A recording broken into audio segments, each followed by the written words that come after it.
नमस्कार दर्शकवृन्द, दिनभरका देश विदेशका प्रमुख खबरहरू समेटिएको नेपाल टाइम्सको टप 50 बुलेटिनमा स्वागत छ। म रश्मिता उदास। सुरु गरौं आजका प्रमुख खबरहरू। नेपालमा गएको 24 घण्टामा 16,000 बढीमा गरिएको परीक्षणमा 5,292 जनामा कोरोना पुष्टि। आजै 8,191 जना संक्रमण मुक्त भए। थप 3,66,603 जनाले लगाए खोप। आज थप 8 जना सहित हालसम्म कोरोना संक्रमणबाट 11,743 जनाले ज्यान गुमाए। हाल देशभर 79,272 जना सक्रिय संक्रमित। कोभिड विरुद्धको 24 लाख डोज खोप खोज्न गठित छानबिन समितिद्वारा खोपको मौजदात र खोप लगाएका व्यक्तिहरूको विवरण 4 दिनभित्र पठाउन सर्कुलर जारी। माघ 21 गतेसम्म सबै विवरण पठाउन सरोकार सबै पक्षलाई आग्रह। लुम्बिनी प्रदेशमा अहिलेसम्म 33 लाख बढीले लगाए कोरोनाको पहिलो डोज खोप। ती मध्ये 24,26,680 जनाले दोस्रो डोज खोप लगाए। प्रदेशमा थप 11,04,352 डोज खोप आवश्यक रहेको र अहिले 10,83,477 डोज मौजदात। सर्लाहीका छात्र छात्रालाई आजदेखि कोरोनाको मोडर्ना खोप लगाइँदै 12 देखि 17 वर्ष उमेर समूहका छात्र छात्रालाई दोस्रो डोज लगाउन आजदेखि यही माघ 21 गतेसम्म विद्यालय खुल्ने। विद्यालयका पठन पाठन भने माघ मसान्तसम्मै बन्द हुने। युवाको तुलनामा कोरोनाको तेस्रो लहरको प्रभाव बालबालिकामा कम देखिएको सरकारको भनाई। मन्त्रालयको तथ्याङ्क अनुसार 0 देखि 10 वर्ष उमेर समूहका बालबालिका देशभरमा 24 जना मात्रै संक्रमित। भेरोसेलको अभाव भएपछि सरकारले पहिले भेरोसेल लगाएकालाई पनि बुस्टर डोज खोपका रूपमा कोभिसिल्ड दिने निर्णय गरेपछि धेरैमा अलमल देखियो। बुस्टरका रूपमा कोभिसिल्ड लगाउन भने पनि खोप केन्द्रहरूले अन्य खोप लगाएकालाई बुस्टर डोज लगाउन मानेनन्। शिक्षा मन्त्रालयको निर्णय पालिकाहरूद्वारा अवज्ञा भएपछि डीसीसीएमसीको निर्देशनमा माघ मसान्तसम्म विद्यालय बन्द गरिने। शिक्षा मन्त्रालयले गरेको निर्णय पूर्ण रूपमा कार्यान्वयन नभएपछि डीसीसीएमसी प्रमुखलाई अधिकार प्रत्यायोजन। कोभिडका कारण स्थगित भएका पूर्व निर्धारित परीक्षा फागुनमा गर्ने तयारी गरिरहेको त्रिभुवन विश्वविद्यालयको भनाई। 2 दिनको अवस्था हेरेर 20 गते भित्र सूचना प्रकाशन गर्ने गरी काम हुँदै। अमेरिकी सहयोग परियोजना एमसीसी पास गर्ने विषयले सत्ता गठबन्धनमा खटपट। प्रधानमन्त्री शेरबहादुर देउवा पास गर्ने पक्षमा उभिँदा प्रचण्ड र माधव नेपाल विपक्षमा। सार्वजनिक रूपमा विरोध गरे पनि प्रचण्ड र नेपाल पनि एमसीसीकै पक्षमा रहेको विश्लेषण। प्रधानमन्त्री शेरबहादुर देउवा र माओवादी अध्यक्ष प्रचण्ड बीच भेटवार्ता। भेटमा आसन्न निर्वाचन, एमसीसी लगायत समसामयिक राजनीतिबारे छलफल। एमसीसी संसदबाट पारित गराउन कानून मन्त्री ज्ञानेन्द्र कार्कीले एमाले अध्यक्ष केपी ओलीसँग समेत गरे परामर्श।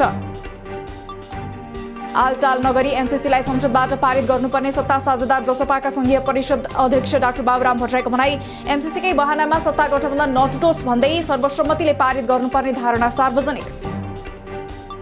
अमेरिकी सहयोग परियोजना एमसीसी संसदमा अनुमोदनका लागि पेश भए। विपक्षमा मत दिने एमाले नेता भीम रावलको भनाई। एमसीसी जस्ताको त्यस्तै पास गरी राष्ट्रघाती काम ठहरिने भन्दै रावलले लेखे प्रधानमन्त्री सभामुख दलका नेता र सांसदहरूलाई स्मृति पत्र। स्थानीय तहको निर्वाचन मिति छिटोभन्दा छिटो घोषणा गर्न एमाले सचिव पदमा अर्यालको सरकारसँग माग। एमसीसी संसदमा दर्ता भएको अवस्थामा मात्रै एमाले आफ्नो धारणा स्पष्ट पार्ने उल्लेख। गण्डकी प्रदेशका मुख्यमन्त्री कृष्णचन्द्र नेपाली सहितको प्रतिनिधि मण्डलद्वारा प्रधानमन्त्रीसँग भेटघाट। विगतको सरकारले आयोजनाहरू बहुवर्षीय ठेकामा लगाएको, योजनाहरूको स्रोत सुनिश्चित नगरेकोले आफ्नो सरकारमाथि 16 अर्ब बढीको दायित्व थपिएकोले समाधान गरिदिन आग्रह। माओवादी अध्यक्ष प्रचण्ड र चिनिया कम्युनिस्ट पार्टी सीसीपीका विदेश विभाग प्रमुख सोम ताओबीच भर्चुअल कुराकानी। प्रचण्डले रहस्यमा राखेको कुराकानी सीसीपीको विदेश विभागले सार्वजनिक गरेपछि मात्र सूचना बाहिरियो। आपसी हितमा कुराकानी भएको उल्लेख। 7 मन्त्रालय फुटाएर 12वटा बनाउने प्रदेश सरकारको निर्णय। आइतबार बसेको मन्त्री परिषद बैठकले मन्त्री परिषद कार्य विभाजन नियमावली संशोधन गर्दै पारित गरेसँगै प्रदेशमा मन्त्रालय संख्या बढाउने तयारी। शीघ्र संघको महाधिवेशन गर्न पार्टी नेताहरूलाई कांग्रेसको विद्यार्थी संगठन नेवी संघमा आबद्ध विद्यार्थीहरूको दबाव। गतिहीन हुन पुगेको संगठनलाई प्रभावकारी बनाई शैक्षिक क्षेत्रमा देखिएका समस्या समाधानका लागि पनि छिटोभन्दा छिटो महाधिवेशन गर्नुपर्ने माग। नेवी संघ लगायत पार्टीका भातृ संस्थाहरूको महाधिवेशन सम्पन्न गर्ने विषयमा पार्टीभित्र छलफल भइरहेको कांग्रेस महामन्त्री विश्वप्रकाश शर्माको भनाई। मुलुकको लोकतान्त्रिकरणसँगै विकास निर्माणको प्रक्रियालाई तीव्रता दिन संगठनहरू बलियो हुनुपर्नेमा आफूहरू सचेत रहेको उल्लेख। 2.5 वर्षदेखि बन्द रहेको छोरी बिमा केही दिनभित्रै सुरु हुने मध्य प्रदेशका मुख्यमन्त्री लालबाबु राउतको भनाई। महिलाका लागि आरक्षण सीट राखेर मात्रै नहुने भन्दै लोकसेवा भेट्नका लागि 8 जिल्लामा निःशुल्क लोकसेवा कक्षा सञ्चालन गरिने पनि उल्लेख। पशुपतिनाथ मन्दिर क्षेत्रमा अतिक्रमण गरी निर्माण गरिएका टहराहरू हटाउन पर्यटन मन्त्री प्रेमबहादुर आलेको निर्देशन। पशुपति क्षेत्र विकास कोषको हाताभित्र रहेका क्रिया पुत्री बस्ने ठाउँलाई व्यवस्थित गर्न पहल भइरहेको पनि उल्लेख। बागमती प्रदेश लोकसेवा आयोगले पशु चिकित्सक अधिकृतका लागि खुलाएको विज्ञापनप्रति नेपाल भेटनेरी एसोसिएसनको आपत्ति। विज्ञापन अनुसारको पदहरूलाई कम्तीमा 7औं तह कायम गरी योग्यता सच्याउन अनुरोध। चिकित्सा शिक्षा स्नातकोत्तर तह अन्तर्गतका विभिन्न शैक्षिक कार्यक्रमहरूको चिकित्सा शिक्षा आयोगद्वारा एकीकृत प्रवेश परीक्षाको नतिजा प्रकाशित नतिजामा चित्त नबुझेको खण्डमा उम्मेदवारहरूले पुनर्योग गर्नका लागि निवेदन दिन सक्ने। मध्य प्रदेश सरकारको मुख्यमन्त्री स्वच्छता अभियानमा भ्रष्टाचार भएको उजुरीपछि अख्तियार दुरुपयोग अनुसन्धान आयोगद्वारा छानबिन सुरु। अख्तियारले माग्यो छानबिनका लागि सुरुदेखि अहिलेसम्म सम्पन्न भएका र काम भइरहेको सबै योजनाका फाइल। अनलाइन जुवा खेलाएको आरोपमा काठमाडौँबाट 74 जना पक्राउ। काठमाडौँको बौद्धको एक रेस्टुरेन्टमा जम्मा भएर अनलाइन बिङ्गो खेलिरहेको अवस्थामा 66 पुरुष र 8 महिला प्रहरी नियन्त्रणमा। पक्राउ परेकाहरू 7बाट 6 लाख बढी रकम पनि बरामद। सर्लाहीको बरहथुवा नगरपालिका स्थित एक कुखुरा फर्ममा आगलागी हुँदा 1700 कुखुरा जले। फर्ममा विद्युत सर्ट भएर भएको आगलागीले 2 लाख रुपैयाँ बराबरको क्षति भएको प्रहरीको भनाई। मोरङको ग्रामथान गाउँपालिका र बुढीगंगा गाउँपालिकामा रहेको 4 कुखुरा फर्ममा बर्ड फ्लू देखियो। बर्ड फ्लू देखिएपछि फर्मका कुखुराहरू नष्ट। बर्ड फ्लू देखिएपछि पंक्षी आयात निर्यातमा कडाई गर्ने प्रशासनको तयारी। तिलौरा कोटलाई विश्व सम्पदा सूचीमा सूचीकृत गराउन पर्यटन मन्त्रालयले प्रक्रिया थाल्यो। 4 किल्ला तोकेर नक्सा तयार पारी संरक्षित स्मारक क्षेत्रको सीमाङ्कन समेत सम्पन्न भई स्वीकृतिका लागि मन्त्री परिषदमा पठाउने तयारी। सोलुखुम्बुको थुलुङ दुधकोशीमा निर्माणाधीन 86 मेगावाटको सोलुखोला दुधकोशी जलविद्युत आयोजनामा 1 महिनाभित्र 3 जना कामदारको मृत्यु। 2 इन्जिनियरको मृत्यु भएपछि घटनाको विषयमा थप छानबिन गर्न ऊर्जा मन्त्रालयद्वारा पुस 13 गते नै छानबिन समिति गठन। सङ्खुवासभामा खानेपानीको चरम अभाव भएपछि बसाई सर्ने क्रम बढ्दो। करिब 2500 घरधुरीमा खानेपानीको अभाव। चैनपुर 10 मा गएको पुसमा लिफ्टिङ खानेपानी शिलान्यास भएपछि खुशी व्यक्त गर्दै स्थानीयवासीद्वारा चाँडै सम्पन्न गरिदिन अनुरोध। मध्य प्रदेश सरकारको चालु आर्थिक वर्षको 6 महिनामा पुँजीगत खर्च 7.5% मात्रै। मन्त्रालयहरूले विकास बजेट खर्च बढाउन चासो नदेखाएकाले सबै मन्त्रालयको बजेट खर्चको अवस्था नाजुक। तराईका जिल्लाहरूमा लामो समयदेखि मलको अभाव हुँदा किसानहरू समस्यामा। समयमा मल हाल्न नपाउँदा हिउँदे बालीको उत्पादन घट्ने चिन्ता बढ्यो। केही वर्ष अघि सहकारी संस्थाबाट अनुदानमा आउने मल हाल दोब्बर मूल्य तिर्दा पनि पाउन गाह्रो। जुम्लामा यस वर्ष स्याउ उत्पादन 19% घट्यो। जुम्लामा यो वर्ष 6170 मेट्रिक टन भन्दा बढी स्याउ उत्पादन। यस वर्ष जिल्लाबाट 1900 क्विन्टल स्याउ निर्यात।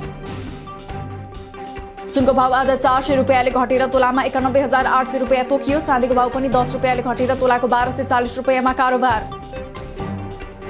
बैंक तथा वित्तीय संस्थाहरूमा तरलता थप गहिरियो। बैंकहरूको निक्षेप लगातार घट्ने क्रममा रहेको र कर्जा लगानी भने लगातार बढिरहेका कारण बैंकहरूमा तरलता घट्दो। अन्तर्ब्याङ्क ब्याज दर पनि करिब 5% पुग्यो। आत्ती हाल्नुपर्ने अवस्था नरहेको राष्ट्र बैंकको भनाई। हिजो आइतबार 105 अङ्कले बढेको शेयर बजार परिसूचक नेप्से आज सोमबार भने 13.48 अङ्कले घटेर 2872.05 बिन्दुमा झर्यो। आजै 5 अर्ब 15 करोड 41 लाखको शेयर कारोबार। सरकारले राष्ट्रिय महिला भलिबल टोलीलाई आउँदो शुक्रबार सम्मान तथा पुरस्कार प्रदान गर्ने। 12 खेलाडीलाई जनहित 5-5 लाख तथा प्रमुख प्रशिक्षक र प्रशिक्षकलाई 3-3 लाख तथा टोली व्यवस्थापकलाई 2 लाख रुपैयाँ प्रदान गरिने। खेल क्षेत्रका गतिविधिले खेलाडीहरू उत्साहित भएको बताउँदै अब खेल गतिविधि नरोक्न भरतपुर फुटबल क्लबका प्रशिक्षक ध्रुव भूषालको आग्रह। खेल रोकिँदा खेलाडीका परिवारको दैनिकीमा समेत असर पर्ने भन्दै स्वास्थ्य मापदण्ड पालना हुने गरी कार्यक्रमहरू ल्याउन सुझाव। नेपाली क्रिकेट टिमको फिल्डिङ कन्सल्टेन्ट प्रशिक्षकमा भारतीय मूलका रघुराम श्रीनिवास नियुक्त। मुख्य प्रशिक्षक पुबुदु दशनायकेसँग अमेरिकाको क्रिकेट टिममा सँगै काम गरेका श्रीनिवासलाई आइसिसी टी20 विश्वकप छनौटका लागि नियुक्त गरिएको क्यानको भनाई। शहीद स्मारक ए डिभिजन लीग अन्तर्गत विभागीय टोली नेपाल पुलिस र च्यासल युथ बीच स्थगित भएको खेल आगामी शनिबार हुने। उक्त खेलपछि लीगमा 9औं चरणका खेलहरू सकिने। माघको अन्तिमबाट 10औं चरणका खेल सुरु गर्ने इन्फाको तयारी। इङ्ल्यान्डसँगको 5 खेलको टी20 श्रृङ्खला घरेलु टोली वेस्ट इन्डिजले जित्यो। ब्रिजटाउनमा आज बिहान सकिएको 5औं तथा अन्तिम खेल 17 रनले जितेसँगै वेस्ट इन्डिजले 3-2ले श्रृङ्खला आफ्नो पक्षमा पार्यो। इङ्ग्लिस क्लब ब्रेन्टफोर्डद्वारा टोटनह्यामका पूर्व मिडफिल्डर क्रिस्टेन एरिक्सन 6 महिनाका लागि अनुबन्ध। सन् 2020 को युरोकपमा हृदयघात भएपछि खेल मैदान बाहिर रहेका एरिक्सनले दिए आफू चाँडोभन्दा चाँडो मैदान फर्किन हतारोमा रहेको प्रतिक्रिया। म्यानमारको सत्तामा कु गरेको सेनाद्वारा प्रजातन्त्रवादी नेत्री आङ सान सुची र पूर्व राष्ट्रपति विङ मिन्ट विरुद्ध निर्वाचनमा धाँधली गरेको भन्दै थप मुद्दा दर्ता गरिएको नयाँ मुद्दा 6 महिनाभित्र छिनोफानो हुने। भारतमा कोरोना संक्रमित हुनेको संख्या लगातार घट्दा मृत्यु हुनेको तथ्याङ्क भने बढ्दो। 24 घण्टामा थप 2,09,918 जनामा संक्रमण पुष्टि हुँदा थप 959 जनाको मृत्यु। कोरोना संक्रमण भइसकेको मानिसको फोक्सोमा हत्तपत्त पत्ता नलाग्ने खराबी देखाउने गरी नयाँ प्रविधिको विकास। बेलायतमा यो प्रविधि मार्फत गरिएको प्रारम्भिक अध्ययनले कोभिड भएका मानिसको फोक्सोमा परेको असर पत्ता लागेको दावी। रुसमा कोभिडको निकै संक्रामक नयाँ ओमिक्रोन भेरिएन्ट फैलिन थालेसँगै दैनिक संक्रमितको संख्या 1,20,000 नाग्यो। हालसम्म रुसमा युरोपमै सबैभन्दा धेरै कुल 3,30,728 जनाको मृत्यु। कोरोना खोपलाई लिएर क्यानाडामा भइरहेको विरोध प्रदर्शनले उग्र रूप लिँदै देशव्यापी रूपमा अनिवार्य गरिएको खोपलाई अन्त्य गर्नुपर्ने माग। राजधानी दोस्रो दिन पनि ठप्प। प्रदर्शनकारीले घर घेरेपछि प्रधानमन्त्री जस्टिन ट्रुडोले परिवारसहित घर छाडे। आफू सन् 2024 मा सत्तामा फिर्ता आए। संसद भवन हमलामा समावेश आफ्ना समर्थकलाई माफी गरिदिने अमेरिकी पूर्व राष्ट्रपति डोनाल्ड ट्रम्पको भनाई। अघिल्लो वर्ष अमेरिकाको संसद भवनमा भएको झडपमा 5 जनाको मृत्यु भएको घटना अमेरिकाको इतिहासमा कालो दिन। विदेशी पत्रकारहरूको समूह फरेन करस्पोन्डेन्ट क्लबको तर्फबाट निकालिएको प्रतिवेदन अनुसार चीनमा सञ्चार माध्यमको स्वतन्त्रता घट्दै पत्रकारहरूले शारीरिक आक्रमण, ह्याकिङ, अनलाइन ट्रोलिङ र भिजा पाउन समस्या झेल्नु परेको दावी। र पोर्चुगलमा आइतबार भएको संसदीय निर्वाचनमा सत्तारूढ समाजवादी पार्टीद्वारा अनपेक्षित बहुमत प्राप्त। प्रधानमन्त्री एन्टोनियो कोस्टाको मध्य वामपन्थी दल सोशलिस्ट पार्टीलाई 117 सिटसहित भ्रष्ट बहुमत प्राप्त। दिनभरका देश विदेशका प्रमुख खबरहरू समेटिएको नेपाल टाइम्सको टप 50 बुलेटिन अहिलेलाई सकियो। हामी भोलि फेरि टप 50 समाचारका साथ उपस्थित हुने नै छौँ। नेपाल टाइम्सको युट्युब च्यानल सब्स्क्राइब गरिदिनु भएकोमा र फेसबुक पेज लाइक गरिदिनु भएकोमा धन्यवाद। ताजा खबरहरू नेपाल टाइम्सको अनलाइन पोर्टल www.nepaltimes.net मा पनि गएर हेर्न सक्नुहुनेछ। नेपाल टाइम्स हेर्दै गर्नुहोला। नमस्कार।